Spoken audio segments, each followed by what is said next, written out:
여러분들 만나서 반갑습니다. 오늘 우리 어버이 주일을 맞이해서 또 하나님의 말씀을 전하게 되어 크게 기쁘게 생각합니다. 우리 영광교회 모든 우리 어르신들, 어버이 성도님들 영과 육으로 강건하시기를 축원합니다. 특별히 몸이 편찮으셔서 여기에 나오지 못한 채로 영상으로 예배드리는 우리 성도님들에게도 인사와 안부를 전합니다. 저는 여러분들이 기도해 주신 덕분에 건강을 많이 회복했습니다. 일부 예배 때도 들어오는데 어떤 성도님이 저를 붙들고 목사님 위해서 기도합니다. 건강을 위해서 기도합니다. 말씀을 들었어요. 야, 내가 이런 분들의 기도 덕분에 이렇게 건강을 유지하는구나 생각하고 감사했습니다. 또 한 가지 감사한 것은 선교지를 틈틈이 방문할 수 있었다는 것입니다. 올 초는 지금 저 사진은 베트남의 하노이에 있는 우리 두 선교사님 가정입니다. 여기 맨 오른쪽에 있는 선교사님, 젊은 선교사님들, 우리 아들하고 나이가 똑같은 분인데 30초마다 기침을 해요. 30초마다. 왜냐, 하노이가 워낙 공기가 안 좋으니까 아마 그렇게 힘드신가 봐요. 그런 가운데도 사역을 하십니다. 호치민, 다낭, 하노이 이렇게 쭉 선교사님들 만나서 함께 사역을 했고, 또 인도네시아에서 열리는 합신 세계선교회 수련회에 가서도 말씀을 전할 수 있는 기회가 있었습니다. 오늘 어버이 주일을 맞이해서 예레미야 35장 1절로부터 10절의 말씀을 가지고 레갑 사람들의 순종이라고 하는 제목으로 하나님의 말씀을 전하겠습니다. 바울 사도가 디모데에게 이런 편지를 했습니다. 디모데 후서 3장 2절에서 말세의 현상에 대해서 얘기했습니다. 여러 가지 현상들이 많이 있습니다. 그 가운데 하나, 부모를 거역하며 감사하지도 않는다 그랬습니다. 그래서 그런지 이 세대 가운데서 자식들의 순종과 효도를 기대한다고 하는 것은 결코 쉬운 일이 아닌 것 같습니다. 우리나라의 미혼 청년의 43%가 결혼에 의사가 없다 그래요. 참 안타까운 일이죠. 그리고 우리나라는 지금 전쟁 중인 우크라이나보다도 출산율이 낮습니다. 참 큰일이죠. 큰일이에요. 이렇게 결혼이나 출산에 대하여 소극적이다 보니 성인 자녀들이 부모에게 붙어서 사는 경우가 많습니다. 그것까지는 이해가 됩니다. 그런데도 부모에게 감사하고 순종하기는커녕 부모를 힘들게 하는 자녀들도 있으니 이거야말로 참으로 안타까운 일이다. 저는 그렇게 생각되어집니다. 오늘 읽은 말씀에 부모에게, 즉 부모 세대에게도 순종하는 좋은 예를 우리에게 보여주고 있습니다. 하나님께서는 예레미야에게 장차 이스라엘에게 행하실 하나님의 무서운 심판에 대하여 예언해 주시면서 이 말씀을 기록하라 그랬습니다. 한마디로 말하면 이스라엘이 망한다는 거예요. 너희들은 바벨론에 망한다. 정신 차려라. 예레미야 34장 22절에 보면 여호와의 말씀이니라. 보라, 내가 그들에게 명령하여 이 성읍에 다시 오게 하리니 그들이 이 성읍을 쳐서 빼앗아 불살을 것이라.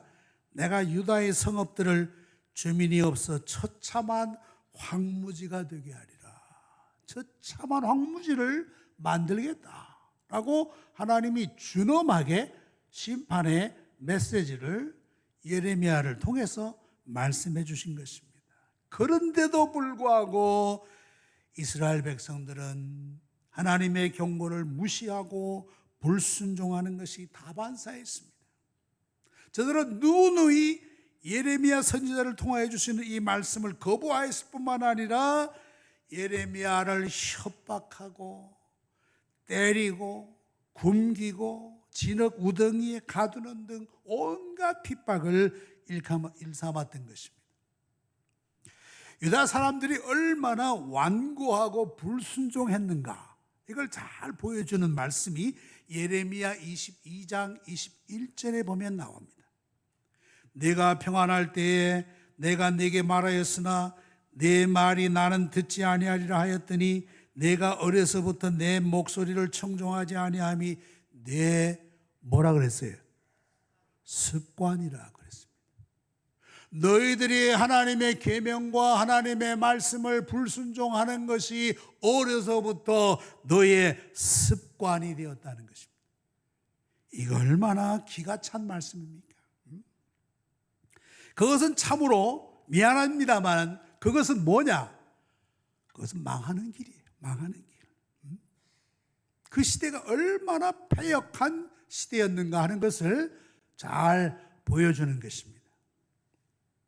그런데 그러한 시대임에도 불구하고 순종의 길을 걷고 있는 족속이 있었는데 그들이 누구냐? 그들이 바로 레갑 족속들이었다라는 사실입니다. 저들은 당시에 이스라엘 백성들과 너무나 달랐습니다. 유대인들은 불순종의 사람들이었다면 저들은 순종의 길을 걸었던 것입니다. 그래서 하나님께서 예레미야를 통해서 유다 민족들을 교육시키기 위해서, 시청과 교육을 시키기 위해서 레갑 사람들을 출동시킨 겁니다. 너희들 레갑 사람들을 좀 봐라. 하나님께서 예레미야에게 레갑 사람들, 전 사람들은 아니겠죠. 아마 대표급들이겠죠. 그들을 모아다가 한 성전에 있는 한 방에 불렀습니다. 그곳은 어디냐 하면 하나님의 사람 하난의 아들의 방이었다 그랬습니다. 아마 그는 선지자 중에 한 명이 아닌가 생각됩니다. 그 선지자의 방에 레갑 사람들의 대표를 다 불렀어요. 그러면 어떻게 했느냐? 그들 앞에 포도주차를 하나씩 다 놔줬습니다. 그리고 붉은 포도주를 가득 한 잔씩 다 부어주었습니다. 그리고 예레미야가 뭐라고 말했냐? 자, 레갑 사람들아, 내가 준 포도주를 일제히 마십시다. 자, 듭시다. 레갑 사람들이 뭐라 그러느냐? 아닙니다. 우리는 결코 마실 수 없습니다. 저들은 완강하게 거부했어요. 우리는 결코 마실 수 없습니다. 6절에 뭐라 그랬습니까? 그들이 이르되 우리는 포도주를 마시지 아니하겠노라. 레갑의 아들 우리 선조 요나답이 우리에게 명령하여 이르기를 너희와 너희 자손은 영원히 포도주를 마시지 말며. 우리는 이 명령을 지금도 지키겠습니다 라고 하는 거예요. 이 명령은 그 당시로 봐서 200년 전에 선조 요나답이 준 명령입니다. 200년 전에. 그러니까 이들은 200년 동안 이 명령을 지켜왔다라고 하는 뜻이 될 것입니다. 저들은 이 명령에 순종해서 살아왔습니다. 우리와 우리 아내와 우리 자녀가 평생 동안 포도주를 마시지 않습니다. 우리는 아예 포도원조차도 가지지 않습니다. 그렇게 얘기했어요. 하나님의 사람 예레미야의 말이었지만 저들은 거부했어요. 아닙니다. 우리는 못 마십니다. 안 마십니다. 이스라엘 사람들에게 포도주를 마시는 것은 자연스러운 일입니다. 저들의 식문화가 아니겠습니까? 예수님께서도 첫 번째 이적을 가나 혼인잔치에서 물로 포도주를 만드는 기적을 만들지 않으셨어요? 자연스러운 저들의 식문화예요. 그런데 저들은 아닙니다. 우리는 마실 수 없습니다. 레갑 족속은 원래 이스라엘 백성들이 아니었습니다. 야곱 자손이 아니었습니다. 저들은 겐 족속이었습니다. 역대상 2장 55절에 보면 그들의 그 근거가 나옵니다. 저들은 아라비아 지역, 미디안 광야라고 하는 곳에서 정착했던 사람들로서 모세의 장인 이드로의 후손들이었다는 것입니다. 모세의 장인 이드로의 후손이었다. 그들의 선조 요나답은 저들에게 확실하게 분부했습니다. 확실하게 명령했습니다. 7절 말씀, 너희와 너희 자손은 영원히 포도주를 마시지 말며 집도 짓지 말고 파종도 하지 말고 포도원을 소유도 말고 평생 동안 장막에 거하라. 장막에서 살아라. 그리하면 너희 생명이 길리라 말씀했습니다. 레갑 사람들은 아까 제가 말씀드린 대로 그 선조의 명령을 200년 동안이나 지켜왔다라는 사실입니다. 그래서 저들은 비록 예레미야의 명령이었지만은 그들 앞에 놓였던 포도주를 결코 마시지 않았습니다. 그것은 바로 선조의 명령에, 선조의 말씀에 순종하는 것이었다라는 것입니다.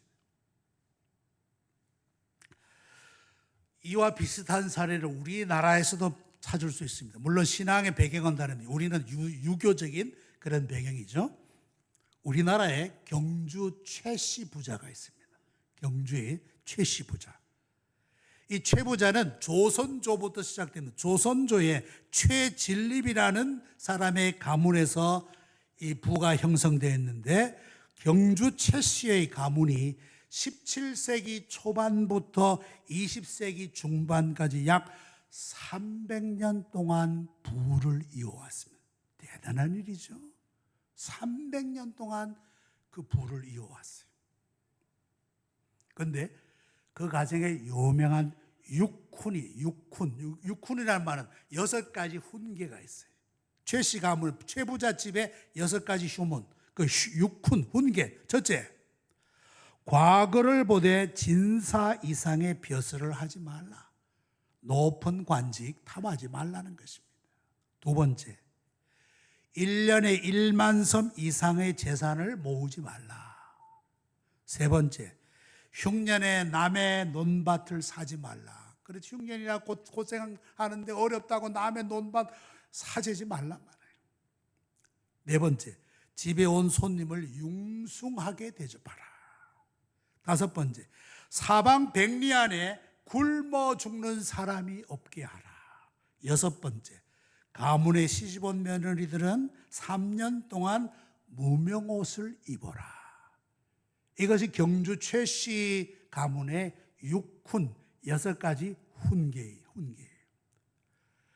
아마 이런 훈계를 지켰기 때문에 300년 동안의 그 부가 이어져 내려왔을 것이다 생각합니다. 이 최씨 최부자가 지금 경상도에 있는 영남대학교를 이 최부자 집에서 세웠다는 얘기를 들었습니다. 레갑의 선조 요나답이 준 명령, 경주 최씨의 육훈, 그와 유사하게 말이죠. 네? 깊은 의미를 지니고 있다고 생각했습니다. 그것은 레갑 사람들의 생활의 신조였다. 3대 생활의 신조였다라고 생각되어져요. 첫째 뭡니까? 포도주를 절대 마시지 말라는 겁니다. 여러분, 포도주 뭡니까? 술 아닙니까? 술. 마시다 보면 취하게 됩니다. 취하다 보면 정신이 흐려지고 판단력이 흐려지게 되는 것입니다. 술 마시지 말라. 포도주 마시지 말라. 술이 얼마나 무서운, 여러분, 술은 도구로 생각하시면 좋을 것 같아요. 도구로. 술 마시는 건 독을 마시는 것과 마찬가지다. 도구로 생각해요. 레갑 사람들의 선조 요나답이 준 첫 번째 교훈, 포도주를 마시지 말라. 하나님의 백성으로서 바르게 맑고 맑은 정신으로 실수하지 않고 살아가라 하는 것이. 두 번째, 집을 짓지 말라는. 이게 무슨 얘기입니까? 집을 짓지 말라. 집을 가진다는 건 뭐예요? 정착 생활을 한다는 것입니다.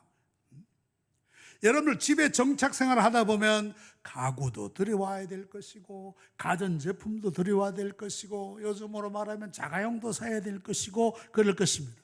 이 집을 짓지 말라는 교훈은 아무래도 재물과 재산에 대한 탐욕을 염려하는 것이다 라고 말씀할 수 있을 것입니다. 그래, 아예 집도 가지지 말라. 집도 짓지 말라. 무력과 탐욕으로부터 자유로워라. 이런 말씀이에요. 세 번째, 장막에 거주하라. 장막에, 집 안 짓는 대신 장막에 거주하라. 텐트 생활해라. 아브라함, 이삭, 야곱 조상들 그들의 생활이 어땠습니까? 장막 생활했네. 장막에서 생활했어요.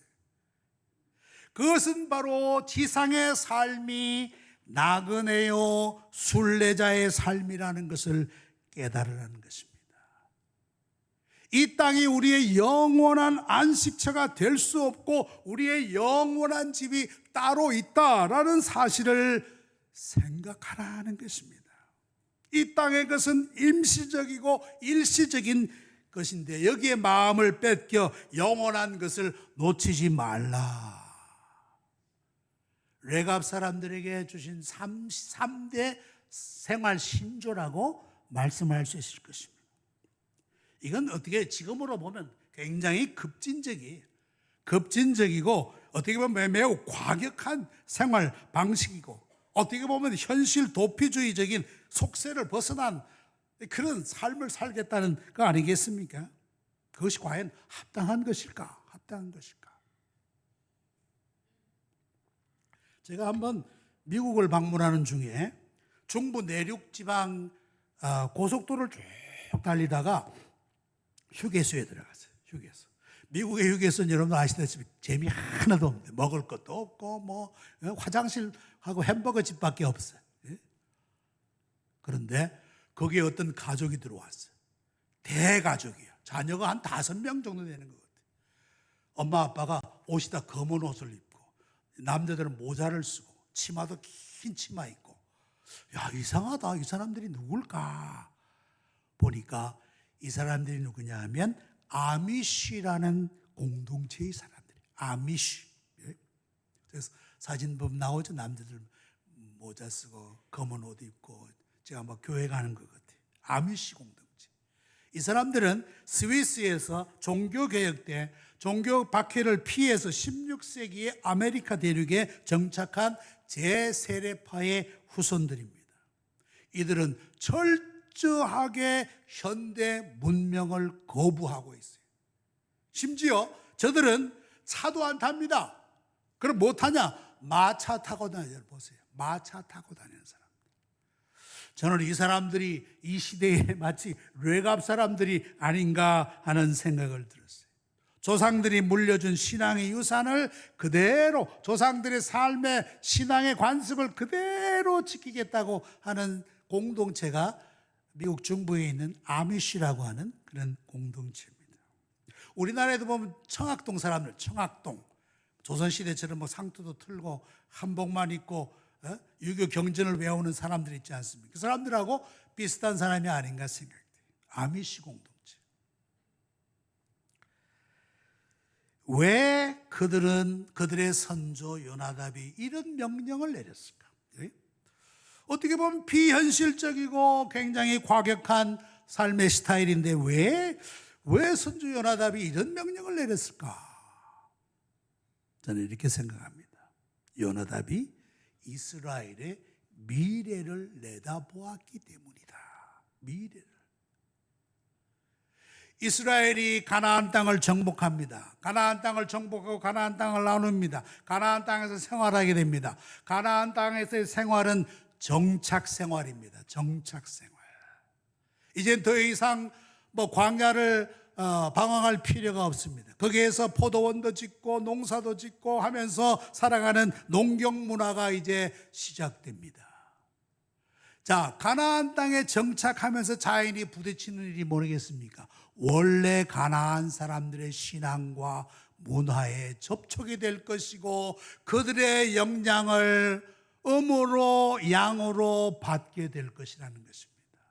저들도 모르게 바알 신앙을 그들의 삶 속에 들어올지도 모릅니다. 우상 숭배의 유혹에 빠지게 될지 모릅니다. 예레미야서는 그러한 결과가 어떤 일을 초래했는가를 보여주고 있는 책이란 말이에요. 그런데도 레갑 사람들은 그런 시대 속에서도 미래를 내다보면서 우리는 그렇게 살지 않겠다. 그러니까 이 말은 뭡니까? 종교적인 부패와 파탄을 미연에 방지하기 위하여 레갑 사람들은, 그들의 조상들이 정착 생활을 거부했다. 거부했다라고 말씀드릴 수 있는 것입니다.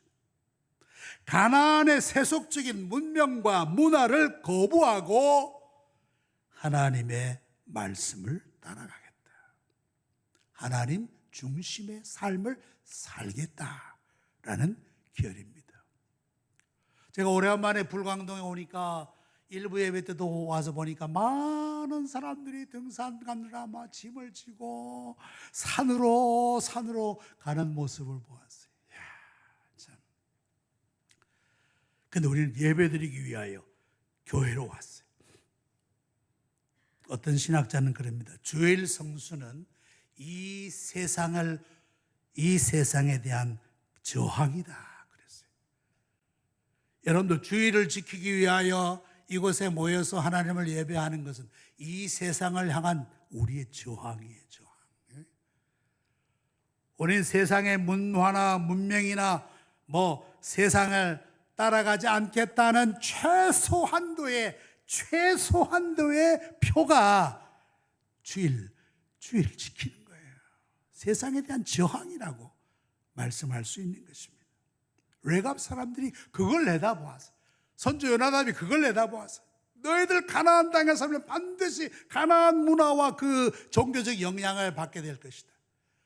우리는 그렇지 않겠다. 그런 의미에서 너희들은 절대 포도주를 마시지 말라. 그렇게 명령한 것입니다. 예레미야 선지자도 역시 레갑 사람들이 지녔던 이 아름다운 신앙의 전통과 신앙의 유산을 높이 샀어요. 예레미야 2장 2절에 가보면 이런 말씀이 나옵니다. 예레미야 2장 2절 우리 같이 한번 읽어볼까요? 시작. 가서 예루살렘의 귀에 외칠지니라. 여호와께서 이와 같이 말씀하시기를 내가 너를 위하여 내 청년의 때와 이내와 내 신혼 때의 사랑을 기억하오노니 곧 씨 뿌리지 못하는 땅 곧 광야에서 나를 따랐은 애니라. 아멘. 씨 뿌리지 못하는 땅 광야의 생활이 뭡니까? 정착 생활이 아니에요. 그 광야 비정착적인 삶이었어요. 그때만큼 순수하게 이스라엘 백성들이 하나님을 따랐던 적이 없다라고 지금 예레미야 선지자가 그 시대를 한편 동경하는 것이라고도 말씀할 수가 있습니다. 내가 너를 위하여 내 청년의 때의 인애와 청년의 때, 순수한 청년의 때, 이스라엘이 애굽에서 출애굽에서 광야에 지내는 초기를 청년의 때라 그랬어요. 하나님과 언약을 맺으면서 순수하게 어린아이와 같이 하나님만 전적으로 의지했던 그런 때를 청년의 때라. 거기서 한 걸음 더 발전해서 시내산에서 이제 율법을 받습니다. 율법을 받으면서 이제 하나님과 더 밀접한 언약 관계 속에 지냅니다. 그것을 신혼의 때라. 그때는 언제냐?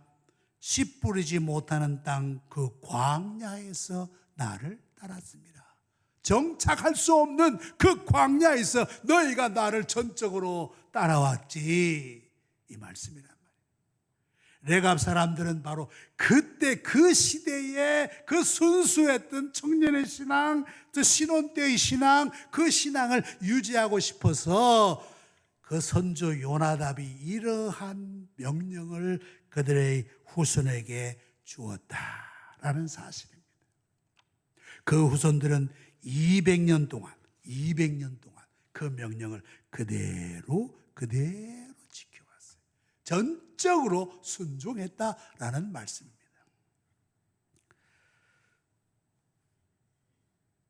레갑 사람들의 순종은 하나님의 인정과 복을 받을 수밖에 없는 거죠. 예레미야 35장 19절에 보면 레갑의 아들 요나답에게서 내 앞에 설 사람이 영원히 끊어지지 아니하리라. 내 앞에 설 사람이 영원히 끊어지지 아니하리라. 레갑 사람들이 후대 성전 봉사의 직분에서 지속적으로 쓰임 받을 것이다 라는 것을 보여주는 말씀입니다. 유대인들의 성경 주석책이 있습니다. 여러분 성경에 있으면 주석이 있지 않습니까? 그 책이 미시나입니다. 그 미시나에 뭐라고 기록되어 있느냐? 레갑의 아들 요나답의 자손들이 매년 일정한 기간이 되면 성전 제단에 사용되는 나무를 가져왔더라. 레갑의 후손들이 그 일을 했다는 거예요. 지속적으로 성전을 섬기는 일을 하는 일이 영원히 끊어지지 아니하리라. 왜 그렇습니까? 저들은 선조의 명령에 순종했기 때문이다. 특별히 9절 말씀에 살 집도 짓지 아니하고 포도원이나 밭이나 종자도 가지지 아니하며 이 말이 참 중요한 뜻이에요. 히브리 원문에 보면 이 말은 부정부사인 아니하고. 그런데 이 로라는 단어가 어디에 쓰여 있냐면 십계명에도 그대로 쓰여 있습니다. 살인하지 말라, 살인. 예? 간음하지 말라, 간음. 도둑질하지 말라, 도둑질. 하지 말라. 그러니까 레갑 사람들이 이 로라는 단어와 십계명에 나오는 단어와 거의 동격으로 같이 쓰임받았어요. 그리고 보면 레갑 사람들은 선조의 명령, 선조의 본부, 선조의 부탁을 하나님의 계명처럼, 하나님의 말씀처럼 진지하게 받아들이고 끝까지 순종했다는 사실이에요. 자, 오늘 레갑 사람들의 이야기는 저들의 삶의 스타일이 매우 경건하고 또 세속적인 데서 벗어나고 포도주를 멸리하는 경건한 삶이었다라고 하는 그 모범적인 삶, 그것도 귀하죠. 그러나 오늘 예레미야 35장에서 말씀하는 중요한 핵심은 그 경건한 삶에서 한 걸음 더 나가서 저들의 순종에 초점을 맞추고 있다라는 사실입니다. 저들의 순종에. 그 당시 유대인들이 집요하고 고집스럽게 하나님의 말씀 중에 불순종하는 반면에 레갑 사람들은 끈기 있게 200년 동안 지속적으로 부모의 명령에, 선조의 명령에 순종하였다. 그래서 예레미야 35장 16절에 뭐라 그랬습니까? 레갑의 아들 요나답의 자손은 그의 선조가 그들에게 명령한 그 명령들을 지켜 행하나 이 백성은 내게 순종하지 아니하도다. 너희들 왜 그러냐? 레갑 사람들을 봐라. 저들은 선조의 명령도 저렇게 순종하는데 너희들은 나의 명령을 이렇게 무시하고 멸시하고 불순종하느냐? 레갑 사람들은 조상의 명령이었지만 철저하게 순종하는 그야말로 진정한 효도자들이었다라는 사실입니다. 그들은 사람의 명령, 선조의 명령을 10계명의 5계명으로 받드는 것처럼 같이 공경하고 순종하였다. 5계명을 순종하는 것은 뭡니까? 그 계명을 내신 하나님께 순종하는 거예요. 그 계명을 내신 하나님께 순종하는 것이다. 로마서 1장 30절에 보면 하나님을 떠난 버려진 사람들, 하나님이 버려두셨다, 포기했다. 너희들 마음대로 살아라. 버려진 사람들의 그 불순종의 특징 가운데 하나가 뭐냐? 부모를 거역하는 자요. 그래서 끝까지 부모를 거역하는 사람은 하나님이 버려두신다. 버려두신다. 네 마음대로 살아봐라 그래. 이 불순종의 세대 가운데서 레갑 사람들은 철저하게 확실하게 선조들이 전해준 아름다운 신앙의 규례를 순종했습니다. 그래서 하나님의 인정과 복을 받는 세대가 되었는데, 이 불순종이 만연한 이 세대 가운데서 우리 모든 성도들, 또 우리 모든 자손들, 레갑 사람들을 철저히 순종하여 하나님의 복과 인정을 받는 세대들이 다 되시기를 축원합니다. 기도하겠습니다.